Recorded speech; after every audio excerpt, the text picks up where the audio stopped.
So if you look at that overall, I think there's a lot of options in terms of food, a lot of ways to make really good tasting food, because I think my next point is, how do you make these changes? I don't think that you want to aim for a restrictive diet ever. I know there's diets out there that maybe for some people they work, like keto or Atkins or being a vegan, and I think that's great.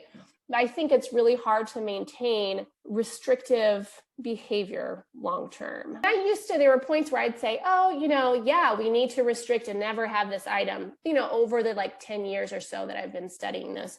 But I just found, it's not really effective. You have to look at the long-term goal. And it's that you want lifelong good mental health. It's not like you want good mental health for 6 months. So you have to be realistic about how you are able to approach the way that you eat. And I think it should be healthy, but most importantly, I think that eating should be joyful.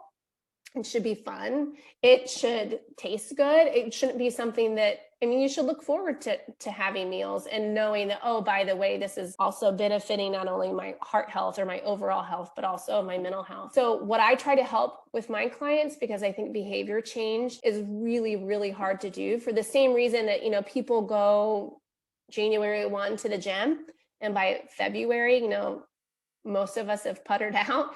I like to tell people like, hey, let's go small, right? Let's go really small. Let's do one change at a time. For one, I would say like your drinks. If you just wanted to tackle your drinks, like today I brought this in. I recently went to the Coca-Cola Museum with my kids. That's why I have this, but I have a Coca-Cola. They gave it to us and it's 7.5 ounces. I think a regular can is 12. There's 25 grams of sugar in this. It's essentially half of a real can of Coca-Cola. So the limit for women is 24 grams of sugar a day. For men, I believe it's 29 grams.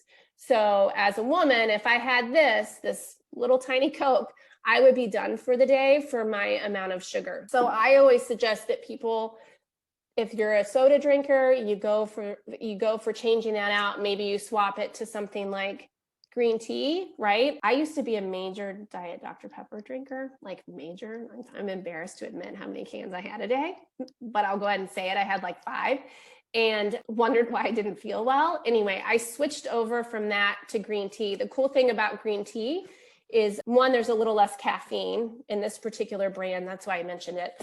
But also it has something called L-theanine in it, which reduces anxiety. It's like it naturally calms your nervous system. So there's all these little changes. And that's initially how I did it 10 years ago. I just switched from soda to green tea. And I did that for a while.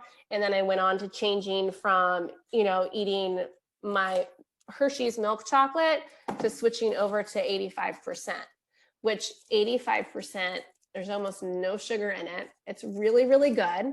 It just takes a while to adjust to the taste, but now I love it and it's the only thing I want. So that's kind of the way that I think, if I was to give any advice, it's just to go small, one change at a time. If you're going to go for anything out of the list of changes that I made, I would say it's go for reducing sugar, just because sugar is so inflammatory and because it feeds the bad bugs. So of all the changes you can make, that would probably be the most beneficial to you. And then also just don't be hard on yourself along the way, because I think the whole point, this is what I always tell my clients, is if you're beating yourself up over like, Danielle, I drank a Coke for the day.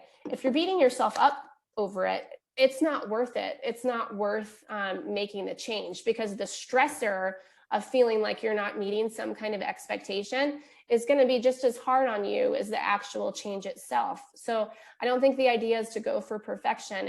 It's just to kind of ease into a different lifestyle, knowing it's going to make you feel good. And eventually you have swapped all these things over and you will reap the benefits. And it doesn't feel like you've made any kind of massive change.